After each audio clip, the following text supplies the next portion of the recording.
الحمد لله الذي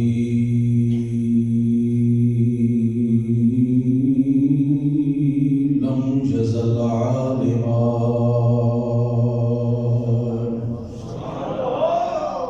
عالما قديرا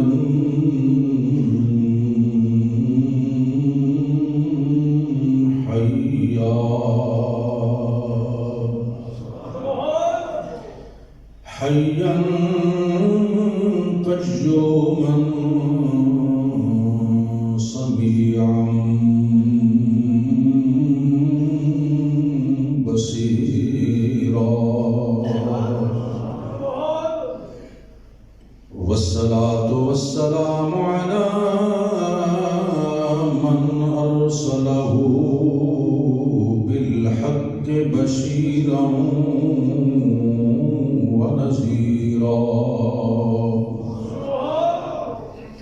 وداعيا إليه بإذنه وسراجا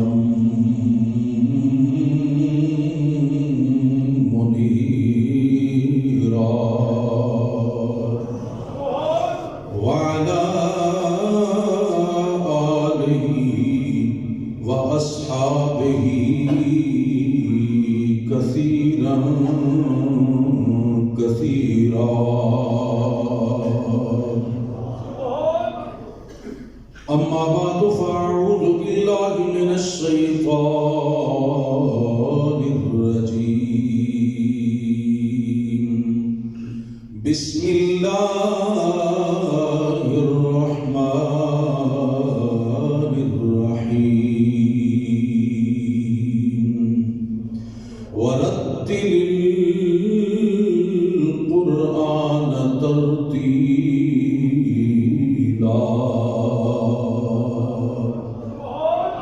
آمنت بالله صدق الله مولانا العظيم وبلغنا رسوله النبي الكريم الأمين الرؤوف الرحيم ونحن على ذلك لمن الشاهدين والشاكرين والحمد لله رب العالمين. بآواز بلند درود پاک. الصلاۃ والسلام علیک یا سیدی یا رسول اللہ وعلی آلک واصحابک یا سیدی یا حبیب اللہ.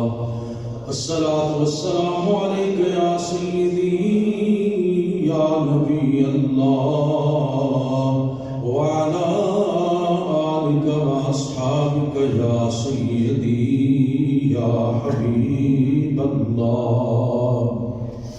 الصلاۃ والسلام علیک یا سیدی یا انیس الغریبین وعلی آلک واصحابک یا سیدی یا سیدی یا قائد الغر المحجلین.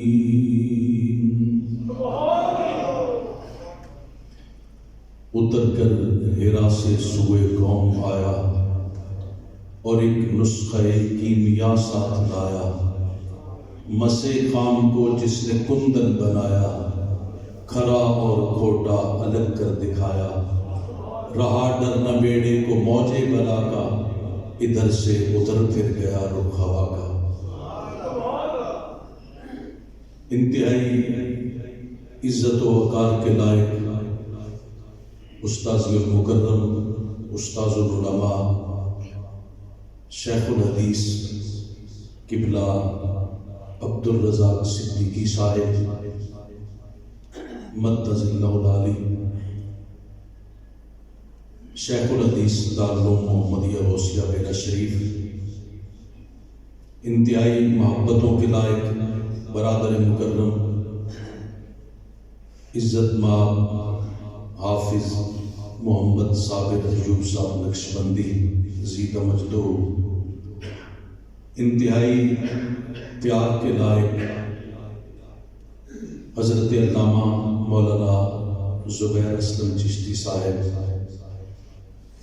آج کی اس بزم کی رونق اور ہم سب کے اپنی زندگی کے فانی لمحات کو اللہ اور اس کے رسول کے ذکر سے دائمی بنانے کا سبب بننے والے عزت مآب قاری حبیب سلطان رحیمی صاحب، دیگر معزز و محتشم علماء کرام، نعت خوانان شیریں لسان اور آج کی اس خوبصورت بابرکت اور تاریخی مجلس میں شرکت فرمانے والے خوش نصیب بزرگوں، دوستوں اور بھائیوں، السلام علیکم ورحمۃ اللہ۔ الحمدللہ آج ہم سارے استاد مکرم کی قیادت میں پروردگار عالم کے گھر میں حاضر ہیں اور مقصد قرآن کریم کے ساتھ اپنی محبت کا اظہار ہے۔ مقصد اس بات کا عاد ہے کہ جہاں بھی قرآن کے نام سے کوئی شمع جلے گی، جہاں بھی قرآن کی تعلیم کی کوئی بات کرے گا، جہاں بھی قرآن کریم کے ساتھ محبت کا اظہار کرنے کا کوئی موقع ہوگا تو ہم اس کے اندر شریک بھی ہیں، ہم اس کے حصہ دار بھی ہیں۔ برادران ذی وقار، بہت ساری خوبصورت ترین باتیں خطیب ملت اسلامیہ حضرت علامہ مولانا پیر محمد انور قریشی صاحب نے فرما دی ہیں۔ وہ میرے سینئر ہیں، وقت اور حالات کے مطابق مجھے اب حاضری کا حکم ہوا، میں بھی اپنی حاضری پیش کرتا ہوں اور اتنا بتانا چاہتا ہوں۔ انہوں نے انگریزوں کی حکومت کی بات کی، جس دور میں بر صغیر برطانیہ کی کالونی تھا، اس دور کے اندر ایک واقعہ انہوں نے بھی بیان فرمایا۔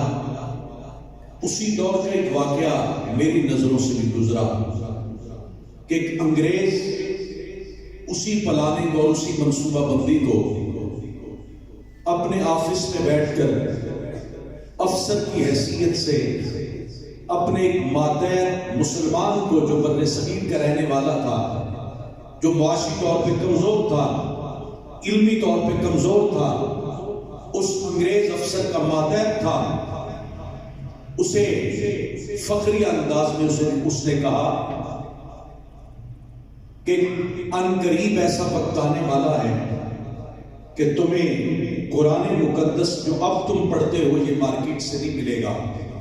ہم نے منصوبہ بندی کر لی ہے کہ ہم قرآن کریم کے سارے نسخے خریدیں گے اور پھر ہمارے چھاپے ہوئے نسخے جو اس قرآن سے مختلف ہوں گے وہ مارکیٹ میں آئیں گے۔ اس کے بعد تمہارا یہ دعویٰ اور تمہارے اسلام کا یہ دعویٰ ختم ہو جائے گا کہ اس قرآن جیسی کوئی کتاب نہیں، اس قرآن کو قیامت تک محفوظ کر دیا گیا ہے۔ وہ ماتحت تھا، ایک غریب آدمی تھا، آفس میں ملازمت کرنے والا تھا۔ اس نے سر جھکا کر اپنے افسر کی بات کو سنا۔ اسے جواب تو نہ وہ دے سکتا تھا نہ اس نے دیا، اور اس بات کو اس نے اپنے دل میں بٹھایا۔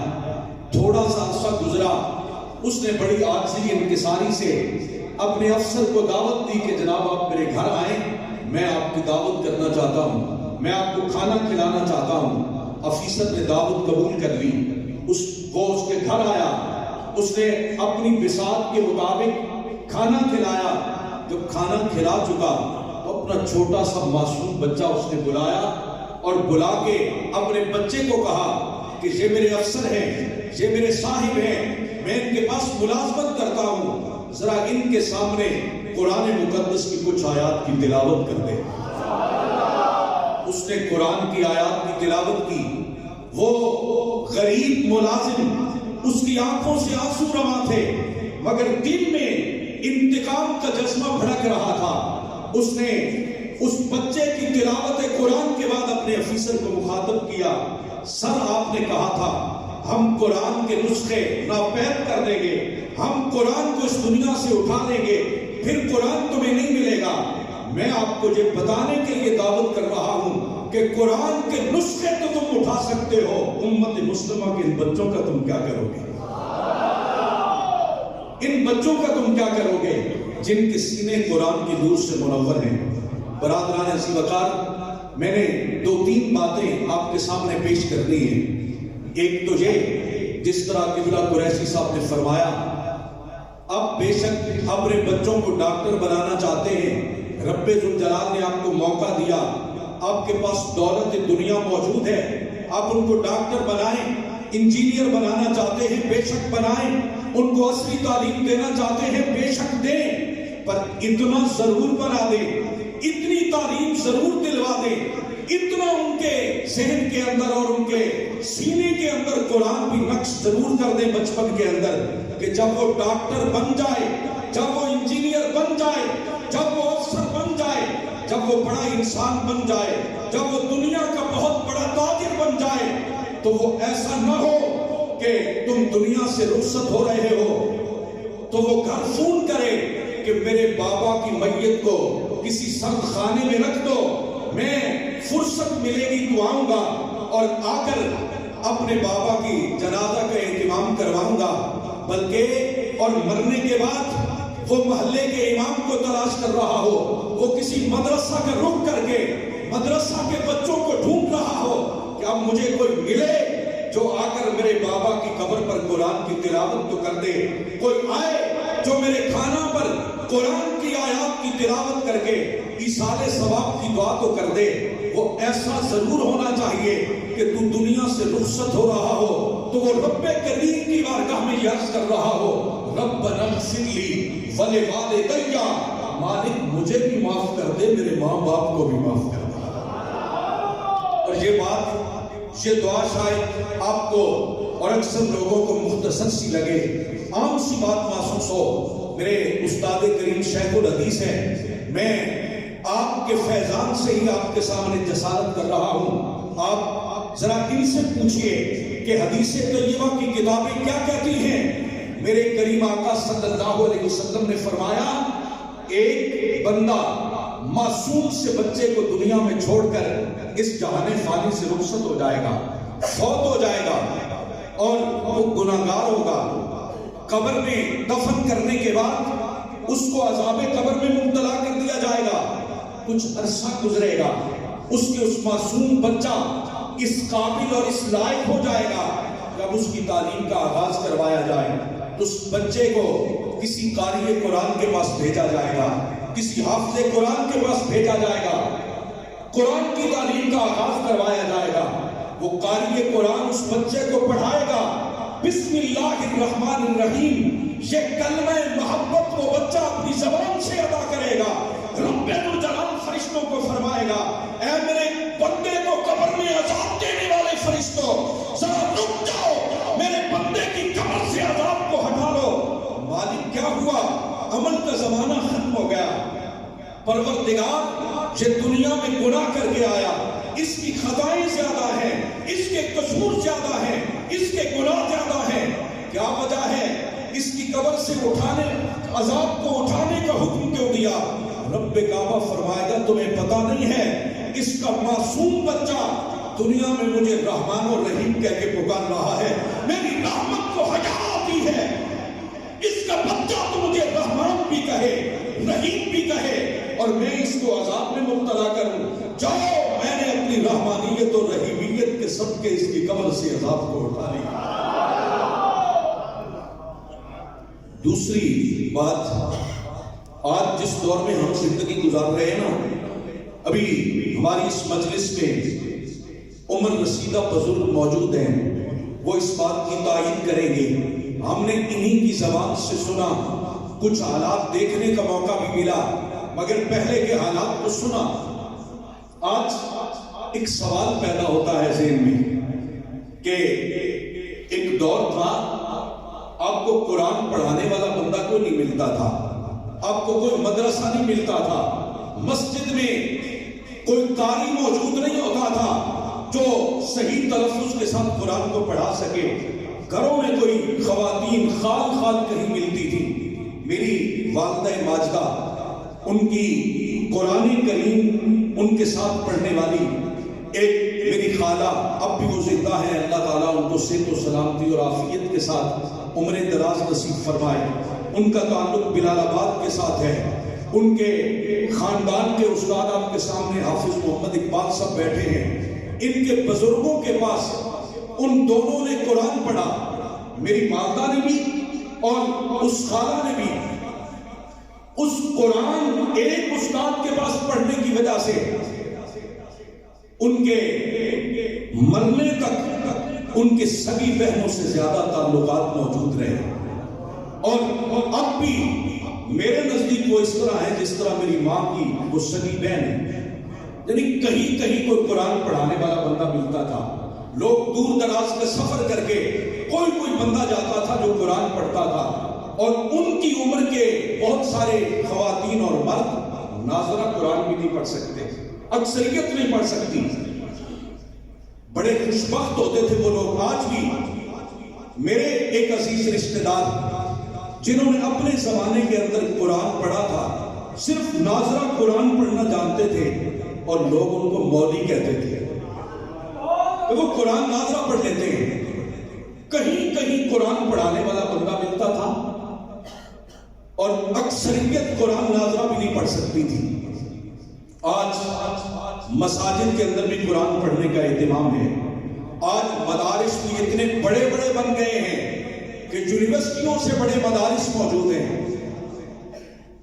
پھر ایک نیا مدرسہ کھولنے کی ضرورت کیوں پیش آئی؟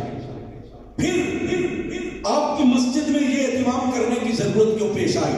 بندہ سوچتا ہے کہ آج تو قرآن محلے کی ہر مسجد میں پڑھا جا رہا ہے، قرآن کی تلاوت ہر گھر میں ہو رہی ہے، اور بلال آباد میں جانتا ہوں اکثر گھروں کے اندر کوئی نہ کوئی بندہ حافظ قرآن بھی موجود ہے، خواہ وہ زندگی کے جس شعبے سے تعلق رکھتا ہو۔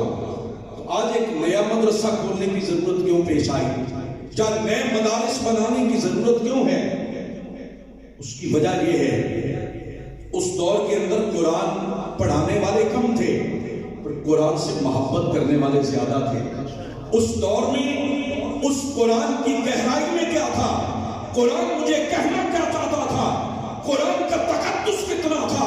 قرآن کی عظمت اور عزت کتنی تھی؟ اس کو میرے بابا جانتے تھے، اس کو ہماری مائیں جانتی تھی۔ آج کے زمانے میں مدارس تو زیادہ ہو گئے، قرآن پڑھانے والے بھی زیادہ ہو گئے، پر قرآن کو فقط دستور کی کتاب بنا کر، قرآن کو فقط تلاوت کرنے کے لیے کالے حروف بنا کر پڑھایا جاتا ہے، طوطے کی طرح رٹا کر بچوں کو میدان میں بھیج دیا جاتا ہے۔ اس مدرسہ کی ضرورت اس لیے ہے تاکہ یہ دیکھا جائے کہ یہ قرآن ہمیں کہتا کیا ہے۔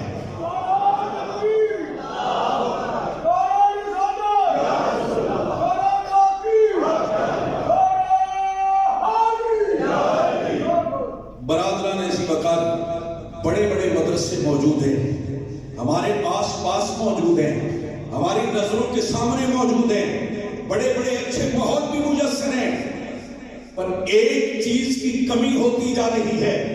جو قرآن کو پڑھتا جا رہا ہے، جو قرآن کو یاد کرتا جا رہا ہے، اس کے دل سے اس محبوب کی محبت کمزور پڑتی جا رہی ہے جس کے سینہ اطہر پہ قرآن اترا۔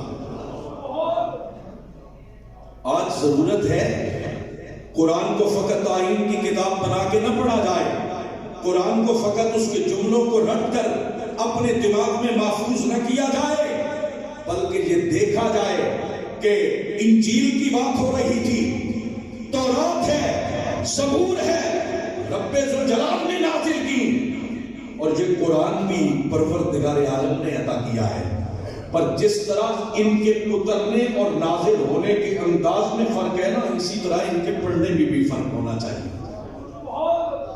ان کو ایک ہی مرتبہ اتار دیا گیا، احکام دے دیے گئے، دستور بنا دیا گیا، آئین بنا دیا گیا کہ اس کے مطابق تم نے زندگی گزارنی ہے۔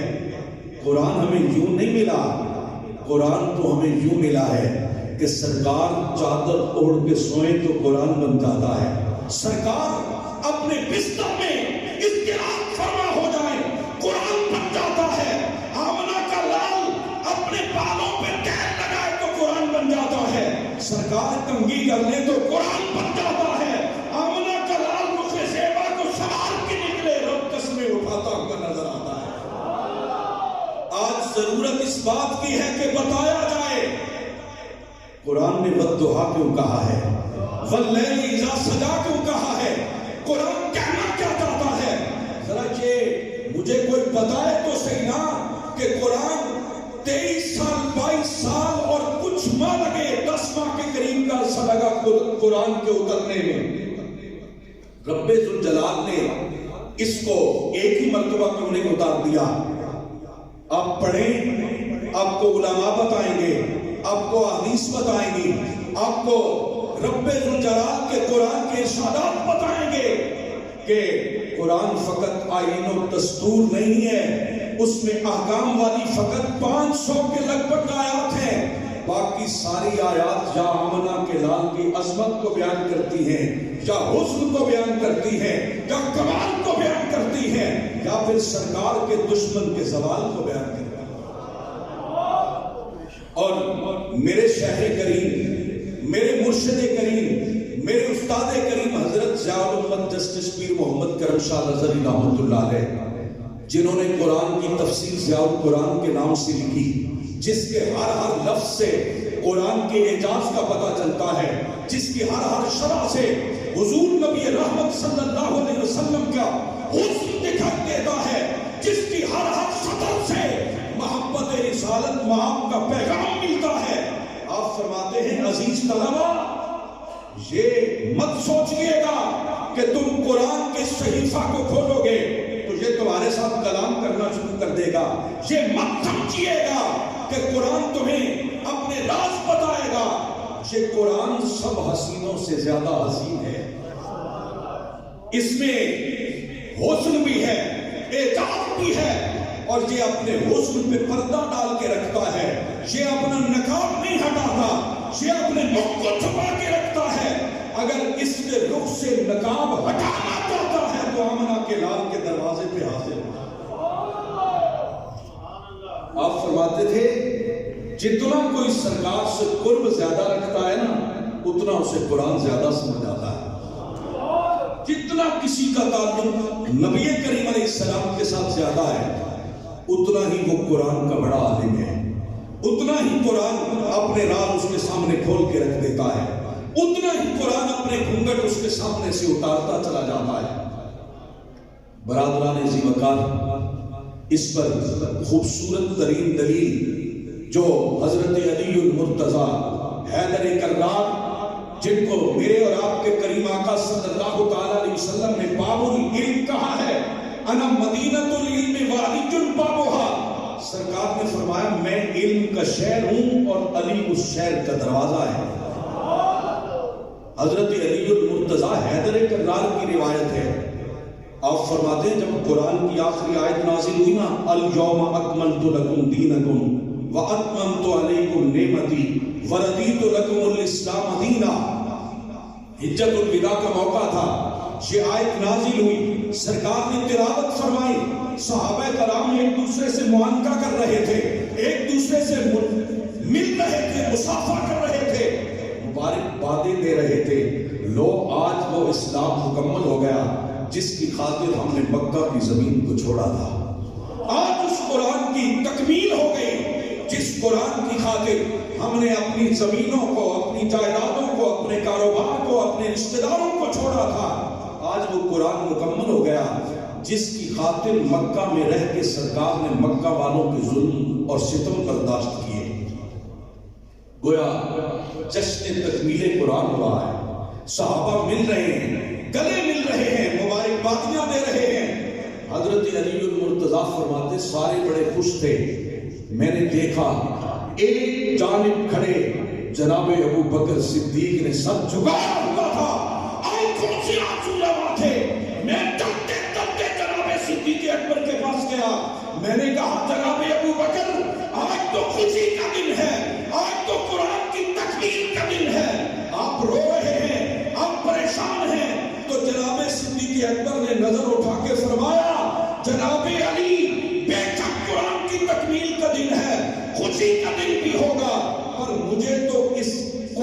کی ان آیات سے سرکار کے احسان کی خبریں نظر آ رہی ہیں۔ سرکار بارگاہ پروردگار سے اس اسلام کی تکمیل کے لیے دنیا میں تشریف لائے، رحمت للعالمین بن کے رب کے حریم ناز اور حریم قدس سے زمین پہ تشریف لائے۔ اگر اسلام مکمل ہو گیا ہے، اسلام کی تکمیل ہو گئی ہے، قرآن کے نزول کا اختتام ہو گیا ہے، تو مجھے تو یوں لگتا ہے سرکار اب دنیا سے رخصت ہو جائیں۔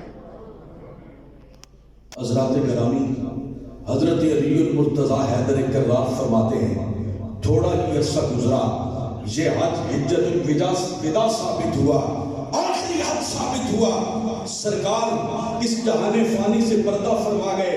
آپ فرماتے ہیں مجھے یقین ہو گیا کہ رب ذوالجلال کے اس قرآن کو صحابہ میں سب سے زیادہ جناب ابوبکر صدیق جانتے تھے۔ اچھا، جناب صدیق اکبر قرآن کو سب سے زیادہ کیوں جانتے ہیں؟ اس لیے جانتے ہیں کہ جتنا قرب جناب ابوبکر صدیق کو ملا نا، اتنا کسی اور کے حصے میں نہیں آیا۔ عالم تنہائی میں جنہوں نے 3 دن اور 3 راتیں رخ زیبا کو تنہا دیکھا ہے، جو ہجرت کے سفر میں بھی ساتھ ہیں، جو بدر میں بھی ساتھ ہیں، حتیٰ کہ قبر میں بھی ساتھ ہیں، جتنا کسی کو سرکار سے قرب زیادہ ہوگا نا، اتنا اس قرآن زیادہ سمجھ میں آتا ہے۔ اس مدرسہ کی ضرورت یہ ہے کہ قرآن کو فقط کالی صدریں بنا کے نہ پڑھایا جائے، قرآن فقط آئین و دستور کی کتاب بن کے نہیں اتری، یہ قاری حبیب سلطان کے دماغ میں قرآن کی وہ تفسیر ہے۔ میں تو سوچتا ہوں تو عقل تک رہ جاتی ہے، ہمارے شیخ کریم نے تو قرآن مقدس کی وہ سورت جس کو سورہ اخلاص کہا جاتا ہے، جو خالصتاً توحید پروردگار کو بیان کرتی ہے، اس میں بھی آمنہ کے نام کو بیان کیا۔ آپ فرماتے ہیں جب قرآن دیکھیے، آپ فرماتے ہیں قل هو اللہ احد۔ یہاں بہت سارے علماء بیٹھے ہیں، یہ جانتے ہیں جب قل نبی ہو نا، هو اللہ احد، ترکیب بھی درست ہے، کلام بھی درست ہے، وہ یکتا ہے، اور ایسے نہیں ہو سکتا ہے کوئی عقل کی بنیاد پہ اس کو وحدہ لا شریک مان لے، ہو سکتا ہے کوئی جناب عیسیٰ کی کتاب کی وجہ سے اس کو وحدہ لا شریک مان لے، ہو سکتا ہے یہودی مذہب کی بنیاد پہ اس کو کوئی وحدہ لا شریک مان لے، ہو سکتا ہے اپنے علم کی بنیاد پہ اس کو یکتا مان لے۔ رب بتانا چاہتا ہے میں یکتا ہوں، اور وہ ایماندار نہ ہوگا جو میرے مصطفیٰ کی زبان سے سن کے مجھے یکتا مانے۔ قل هو اللہ احد، میرے معبود تو فرما دے کہ وہ یکتا ہے۔ یہاں یہ بتایا جائے گا، جہاں معصوموں کے دماغ میں یہ بات ڈالی جائے گی۔ اور آخری بات یہ ہے، میں قاری صاحب سے گزارش کروں گا، حفظ کے مدارس بڑے ہو گئے، بہت سارے لوگ حفظ کروا رہے ہیں، کوئی نہ کرنا چاہے تو اس کی مرضی، اگر کوئی کرنا چاہے تو ہمارے گرد و نواح میں اہل سنت کے بھی بہت سارے مدارس ہیں جہاں حفظ ہو سکتا ہے۔ رب ذوالجلال نے ان کو خوبصورت لحن عطا کیا ہے، خوبصورت آواز عطا کی ہے۔ ڈیرہ شریف کے آخری سال میں انہوں نے وہاں مصلی سنایا، ایک ایسا کیف اور ایسا منظر ہوتا تھا وہاں۔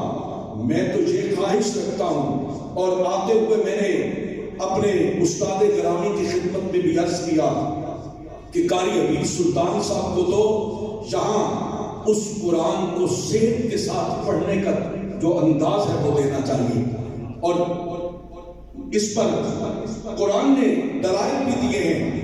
رب ذوالجلال نے اپنے محبوب کریم صلی اللہ علیہ وسلم کو فرمایا، اے میری محبوب ساری رات قیام نہ کیا کر، لمبی عبادت نہ کیا کر، اے میرے محبوب آدھی رات یا اس سے کچھ کم یا اس سے کچھ زیادہ عبادت کیا کر، پابندی بھی کوئی نہیں، جتنا دل کیا کرے اتنا کیا کر، پر اتنا نہیں کہ پاؤں میں ورم آ جائیں۔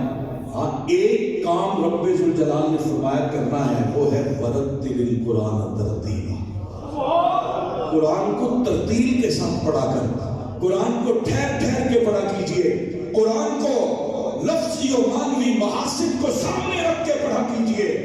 تو قاری صاحب قرآن کو بڑا خوبصورت پڑھتے ہیں، میں تو ان سے یہ گزارش کروں گا اور توقع رکھوں گا کہ آپ یہاں تجوید کا وہ نظام قائم کریں کہ قرآن کریم کو پڑھا بھی جائے اور سیدھے لفظ کے ساتھ پڑھا جائے، تجوید کے ساتھ پڑھا جائے۔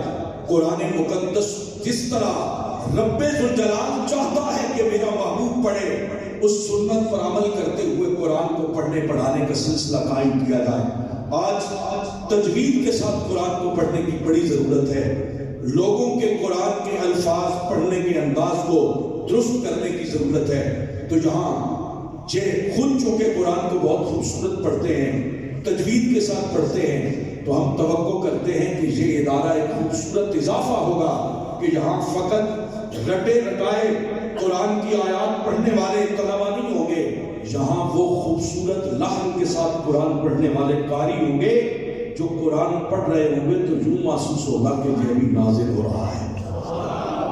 برادران عزیز مکان، شاید میں نے زیادہ وقت لے لیا ہو، رب ذوالجلال کے پیارے حبیب صلی اللہ علیہ وسلم کے قلب اطہر پر اترنے والے اس قرآن کے ساتھ محبت کیجئے، اس کے ساتھ اپنی نظروں کو، اپنے قلوب و اذہان کو آباد کیجئے، اپنے گھروں کے ماحول کو روشن و منور کیجئے، اس لیے کہ یہ وہ مقدس کتاب ہے، یہ وہ لاریب آیات ہیں جو رب ذوالجلال نے اپنے محبوب کو غار حرا کی خلوتوں میں اپنے پیغام محبت کی صورت میں عطا فرمائی، اور غار حرا سے لے کر سرکار نے اس کو ساری کائنات میں یوں پھیلایا کہ جس نے سرکار کی بارگاہ سے اس قرآن کو سیکھا وہ ہدایت کا مینارہ نور بن گیا۔